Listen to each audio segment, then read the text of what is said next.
Tonight I want to talk about something a lot of people notice but rarely talk about out loud, the way certain numbers seem to follow you during the hardest, most tender stretches of your life. You look at the clock and it's 11:11. You get a receipt and the total is 444.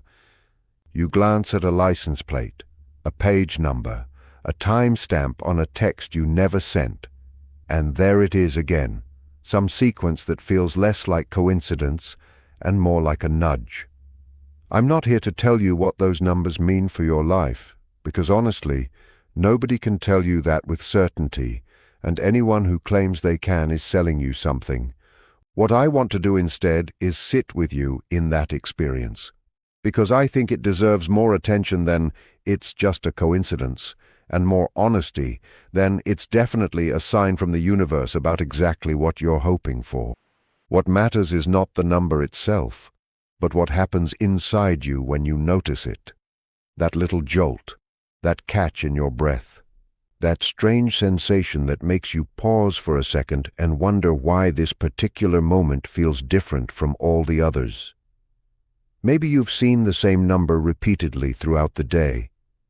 Maybe you looked at the clock at exactly the same time 3 nights in a row. Maybe a sequence appeared on a receipt, a license plate, a message, or somewhere you weren't expecting it. And suddenly, something inside you becomes alert.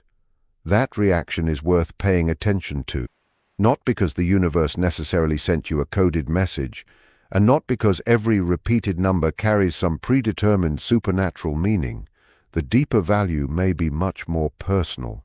The number becomes a mirror. It reflects your attention back toward yourself and creates a tiny interruption in the automatic rhythm of everyday life. For a few seconds, you stop scrolling, stop rushing, stop replaying yesterday's conversation, stop worrying about tomorrow, and simply notice. And sometimes that is where the real significance begins. Think about how often you move through your day without actually being present inside it. You wake up and immediately think about what needs to be done. You answer messages while thinking about something else. You eat while watching something. You walk through familiar places without really seeing them. Your mind is constantly somewhere else, constructing possibilities, revisiting memories, anticipating outcomes. Then something unusual catches your attention, and suddenly you're here, fully here. That little jolt can become a doorway into awareness. Perhaps you've been emotionally overwhelmed and haven't admitted it to yourself. Perhaps you've been trying to convince yourself that you're fine because admitting that something still hurts would force you to confront feelings you've been avoiding. Perhaps you've been waiting for another person to give you closure when the real closure you've needed has been growing quietly inside you. When a repeated number suddenly captures your attention, it may not be revealing something external. It may simply be revealing something you were already carrying. That's an important distinction. The meaning doesn't necessarily live inside the number. It may live inside the person who notices it. 2 people can see the exact same sequence at the exact same time and experience completely different reactions. One person might ignore it, another might smile, someone else might feel deeply emotional, another might immediately think about a particular relationship, decision, memory, or hope. The number itself hasn't changed. The internal landscape of the observer has. And that tells you something fascinating about human psychology. We naturally search for patterns. Our minds are designed to notice repetition, connections, contrasts, and unusual events. This ability helps us navigate the world, recognize danger, learn from experience, and make predictions. But the same mechanism can also make ordinary coincidences feel deeply personal, especially when we're emotionally invested in a particular question. If you're thinking constantly about someone and repeatedly noticing a particular number, your brain may simply become more sensitive to that pattern. Once something becomes meaningful to you, your attention starts catching it more easily. You may have seen those numbers hundreds of times before without remembering them. Now they stand out. That doesn't make your experience meaningless. It makes it human. The mistake is believing that you must immediately turn every coincidence into a prediction. You don't have to decide that the number means someone is coming back. You don't have to interpret it as proof that a relationship is destined to work. You don't have to treat it as confirmation that a particular decision has already been made for you. Instead, you can ask a more powerful question. What was I feeling when I noticed it? That question takes you somewhere deeper. Maybe you felt hope. Maybe you felt fear. Maybe you suddenly remembered someone you've been trying to forget. Maybe you were about to make a decision and felt uncertain. Maybe you were questioning whether you're finally ready to move forward. Maybe you simply felt peaceful for the first time in weeks. Whatever appeared inside you is information, not necessarily information about the future, but information about the present moment. And sometimes the present moment is exactly where your attention needs to return.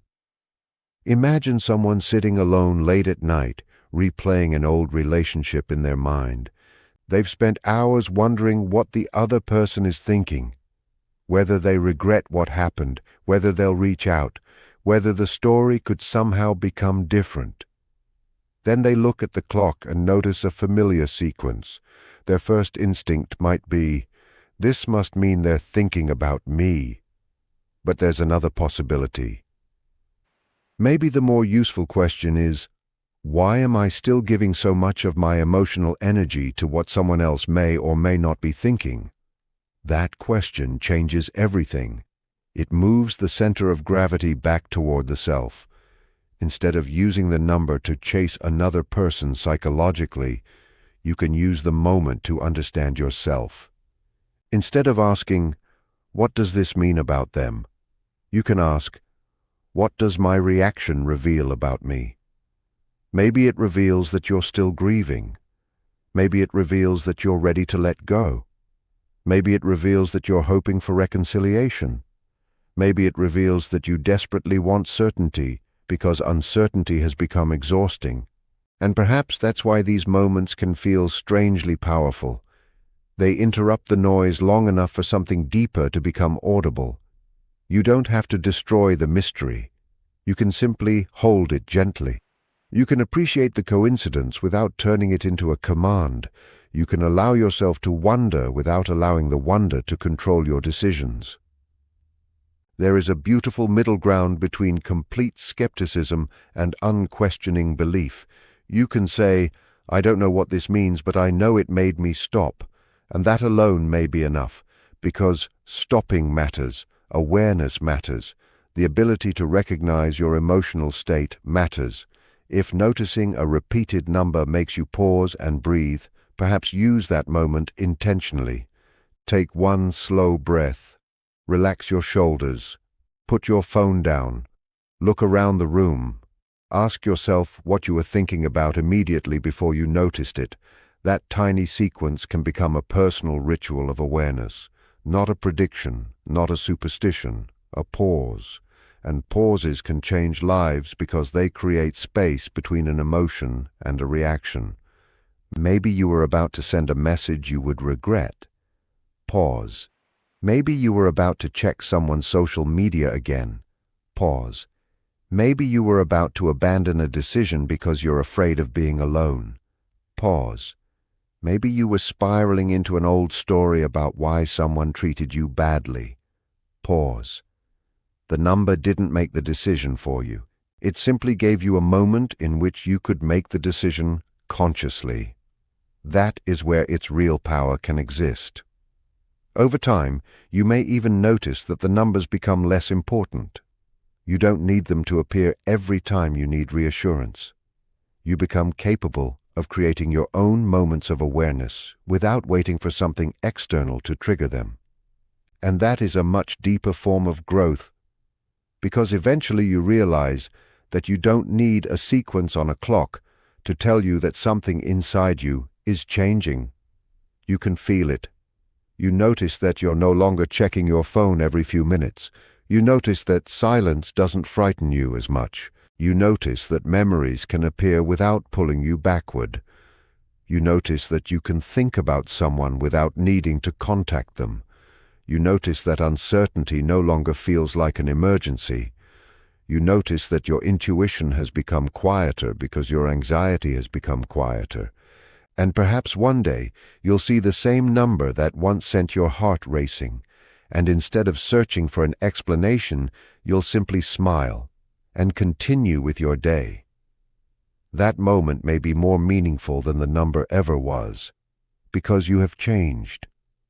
The external coincidence remained exactly the same, but your relationship with it became different. And that is the real lesson.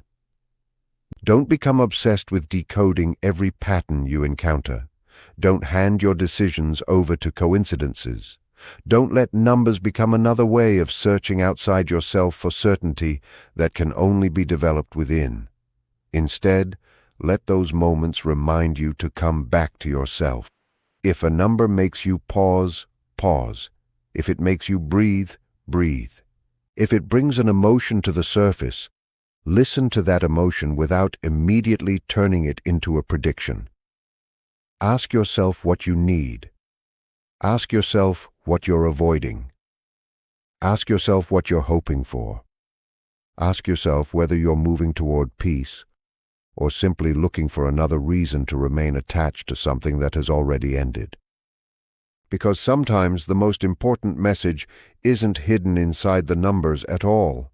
Sometimes the message is in the person who stopped long enough to notice them, and maybe that's why the little jolt matters. Maybe the catch in your breath matters. Maybe the sudden feeling that something is asking for your attention matters. Not because you have been given a secret code for the future, but because, for one brief moment, you became completely aware of your own inner world. And in a life filled with noise, distraction, uncertainty, and endless stimulation, that kind of awareness is not a small thing. It is the beginning of listening to yourself again.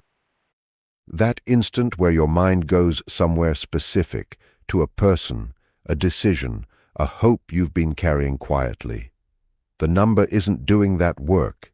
You are, and I think that's actually more interesting than any prophecy, because it means the pattern is telling you something true about yourself, about what's alive in you right now, about what you haven't finished processing. So tonight, instead of handing you a script that says, this number means he's thinking about you, or this number means the reunion is coming, I want to give you something more honest and, I think, ultimately more useful. I want to walk you through what it might mean to actually sit with these moments when they show up, to use them as a mirror instead of a fortune-telling machine, and to come out the other side with something real, not just a feeling that fades the moment the number stops appearing. Let's start with why this happens at all, psychologically speaking, because there's nothing shameful about it. Our brains are pattern recognition machines. That's not a flaw, that's the whole point of a brain. When you're in an emotionally heightened state, especially the kind that comes with heartbreak, longing, uncertainty, or big transition, your mind becomes hypervigilant. It starts scanning the environment for anything that confirms what you're already feeling underneath the surface.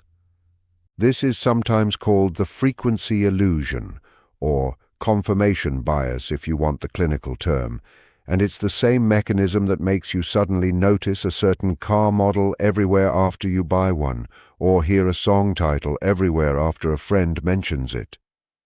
Your brain isn't malfunctioning when this happens. It's doing exactly what it's built to do.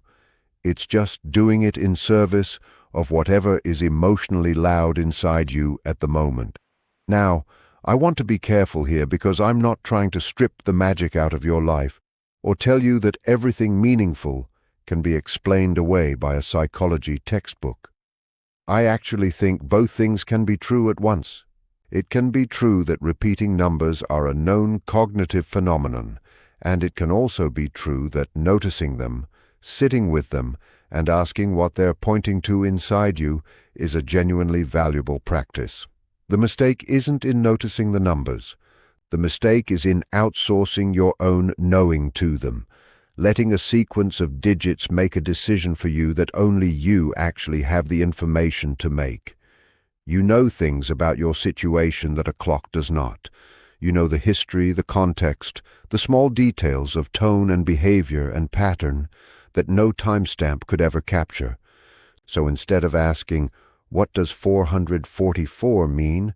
I want you to start asking, "What does it mean that I keep noticing 444? That shift, small as it sounds, changes everything. Because the first question puts the authority outside of you, in some external, unknowable force that supposedly has plans for your love life. The second question puts the authority back where it belongs, inside your own awareness, where you can actually work with it. So let's do that work together right now.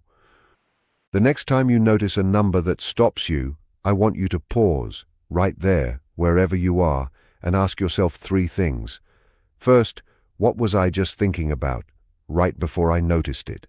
Not in general, specifically. Were you replaying a conversation? Were you composing a text you didn't send? Were you remembering the sound of someone's voice? Or picturing a version of your life that hasn't happened yet? Whatever it was, name it honestly, even if it's uncomfortable. Second, ask yourself what feeling came up alongside the noticing. Was it hope? Was it grief? Was it a kind of ache that's hard to put into words, the specific ache of wanting something you don't currently have? Was it comfort, like something settling? Was it anxiety, like something unresolved poking at you again?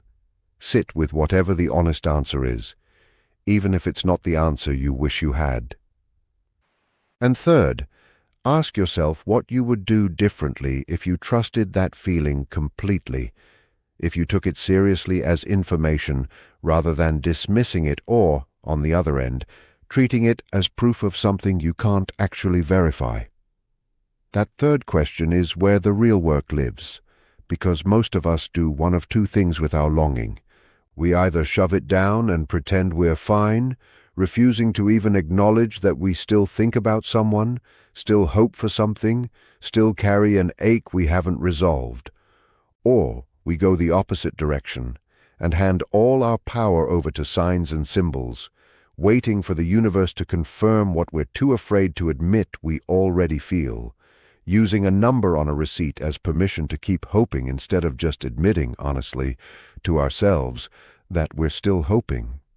Both of those are ways of avoiding the plain, unglamorous work of sitting with your own truth and deciding what to do about it. I want to tell you about journaling because I think it's one of the most underrated tools we have for this exact situation, and it costs nothing and requires no special belief system to work. The next time a number catches your attention, instead of immediately reaching for a meaning, reach for a pen instead, or your notes app, whatever's closest. Write down the number. Write down the time and place you noticed it, and then just write, without editing, without trying to sound wise or composed, exactly what came up in you. Let it be messy. Let it be repetitive if it needs to be. Let it contradict something you wrote last week if that's honestly where you are. Over time, and I mean weeks, sometimes months, you'll start to see your own pattern emerge, not the numbers pattern, yours. You'll notice which memories keep surfacing. You'll notice which hopes keep repeating. You'll notice whether the feeling underneath the noticing is getting lighter over time, which is usually a sign of healing, or heavier and more insistent, which might be a sign that there's something you haven't let yourself fully feel or fully decide about yet. This is where I think people get numerology and sign watching wrong.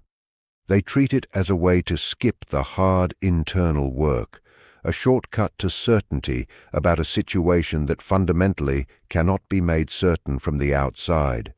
No number can tell you whether someone is going to come back into your life. No number can tell you whether a person you're missing is thinking about you at this exact moment, no matter how much you want that to be true. Nobody, not a psychic, not a video on the internet, not a repeating digit on a clock, actually has access to another person's private inner life. What the number can do, if you let it, is function as a bell that rings and says, "Pay attention here. Something is alive in you around this." That's it. That's the whole job of the sign. Everything after that is your work to do. Let's talk about what that work actually looks like when it comes to heartbreak specifically, since I know that's often the backdrop for why people start noticing these patterns in the first place. When you're grieving a relationship, whether it ended cleanly or messily, whether it was a clear goodbye or one of those unresolved situations that just faded without explanation, your nervous system doesn't know the difference between missing someone and needing them for survival. That sounds dramatic, but it's actually just biology. Attachment systems evolved to keep us close to the people we depend on, and when that closeness is suddenly gone, the body registers it as a kind of alarm, not unlike hunger or cold.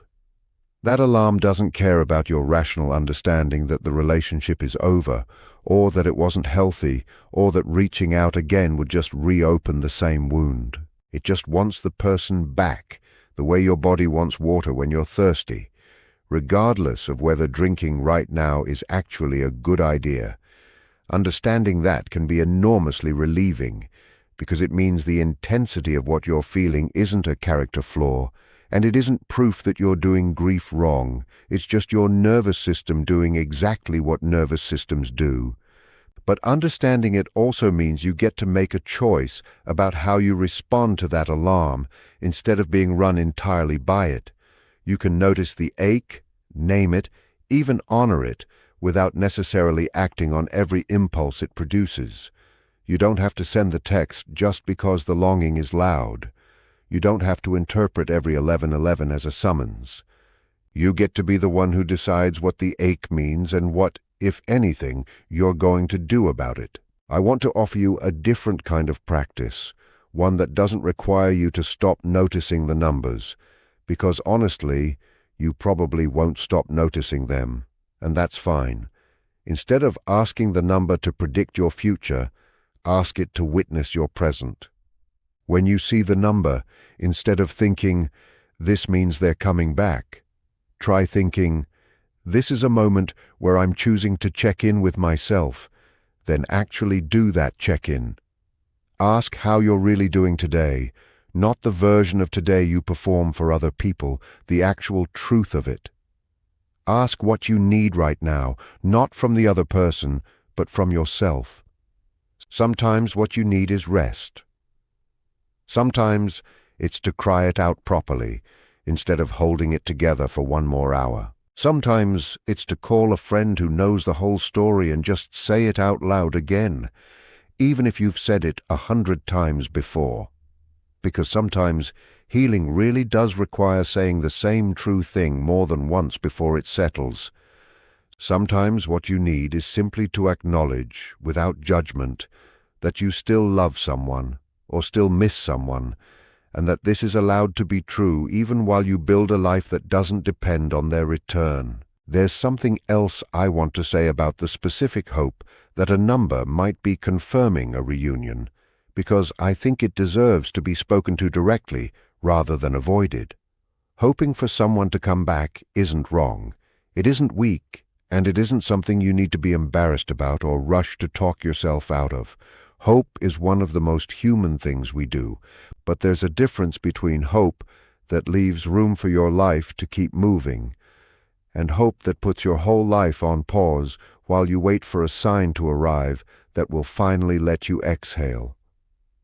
If you notice that your days have started to orbit entirely around whether or not you saw a certain number, whether a certain song came on, whether a certain memory surfaced unprompted, it might be worth gently asking yourself whether the waiting itself has become a kind of home you've built, one that feels safer than moving forward into the unknown.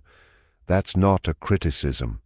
It's an incredibly common place to land after a loss that mattered, but it's worth naming, because you can't change a pattern you haven't named. Here's a practice I'd genuinely encourage you to try, starting tonight if you're up for it. Get a notebook, or open a fresh note on your phone and title it something simple, like The Noticing, Every time you catch a number, a sign, a moment that gives you that particular jolt, write 3 lines. What I noticed. What I was thinking or feeling right before. What I actually need right now, regardless of what the sign does or doesn't mean. Do this for 30 days. Not because 30 is a magic number either, but because it's long enough to start seeing your own shape in the data, the way a photograph slowly develops. At the end of that month, read back through everything you wrote. I promise you'll learn more about yourself from that record than any sign, symbol, or stranger on the internet could ever tell you. You'll see what you were really grieving. You'll see what you were really hoping for. And more importantly, you'll see how you were showing up for yourself along the way, which is the part of this story that actually belongs to you, regardless of how anything with another person turns out. I also want to gently push back on one more thing, which is the idea that healing requires a specific outcome to be considered complete. So much of the content out there about signs and numbers is built around the promise that if you just hold on long enough, wait patiently enough, believe hard enough, the person will come back, and that will be the proof that everything was meant to be. I don't think healing works that way, and I don't think it's fair to hang your sense of peace on an outcome you don't control. Real healing, the kind that actually holds up over time, doesn't depend on whether someone walks back through the door. It depends on whether you've become someone who can meet your own life fully, with or without them in it. That's not a smaller kind of victory than getting the person back. In a lot of ways, it's a bigger one, because it's the kind of strength nobody can take away from you later, the kind that isn't contingent on someone else's choices. If you're in the middle of noticing these signs right now, if there's a number that keeps finding you, a song that keeps playing, a memory that keeps surfacing uninvited, I want you to know that none of that makes you irrational or overly emotional or stuck in a way other people aren't. It makes you a person who loved something real and who is still in the process of learning how to carry that. Give yourself permission to notice the signs without needing them to mean any one specific thing. Let them be an invitation to check in with yourself rather than a verdict on your future. And trust that whatever you're building in the meantime, the version of you who journals honestly, who feels the ache without being ruled by it, who keeps showing up for her own life, even while her heart is still catching up, that version of you is not wasted time. She's the whole point. So the next time you glance at a clock and see those familiar digits staring back at you, take a breath before you reach for a meaning. Ask yourself, what's alive in you right now? Write it down if you can. Be honest, even when honest isn't tidy. And then, gently, however small the step, keep moving forward into your own life, the one that's actually yours to build, regardless of what any number does or doesn't turn out to mean.